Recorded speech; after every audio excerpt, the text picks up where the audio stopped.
Hola a todos, soy Domingo Palacios. Bienvenido a un nuevo capítulo de UI Sportiu.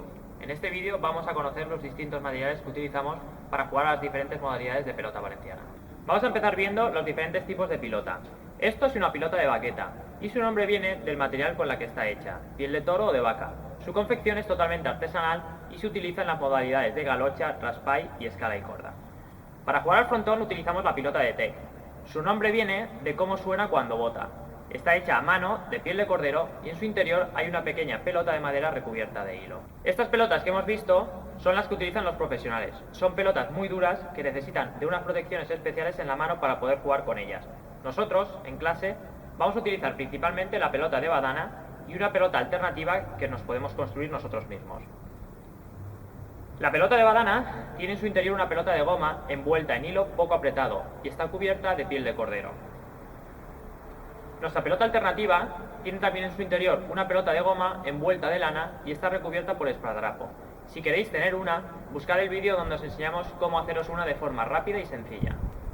Para no hacerse daño jugando a pelota se utilizan diferentes tipos de protecciones.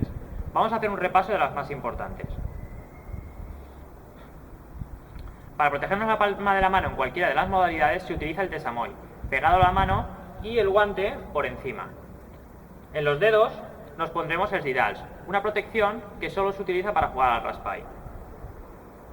El arreglo de las manos de los pilotaris es un proceso laborioso y largo, que requiere mucho tiempo. Por eso nosotros utilizamos un guante alternativo que es más rápido y más fácil de quitar y poner. En el blog de UI Sportiu puedes encontrar dos vídeos interesantes. Uno en el que se explica cómo se arregla la mano un pilotari profesional y otro donde os enseñamos cómo haceros vuestro propio guante alternativo. Cada deporte tiene su vestimenta particular. En la pilota, los jugadores profesionales visten con un pantalón blanco como este.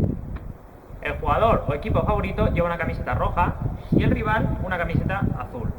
Tradicionalmente, el equipaje era completamente blanco y la distinción entre los rivales se hacía con una faja roja o azul. La única modalidad que puede jugarse con pantalón corto es el raspall. Y hasta aquí este vídeo sobre los materiales más utilizados en pelota valenciana. Espero que os sea de utilidad. Nos vemos en próximas ediciones. Va de bo.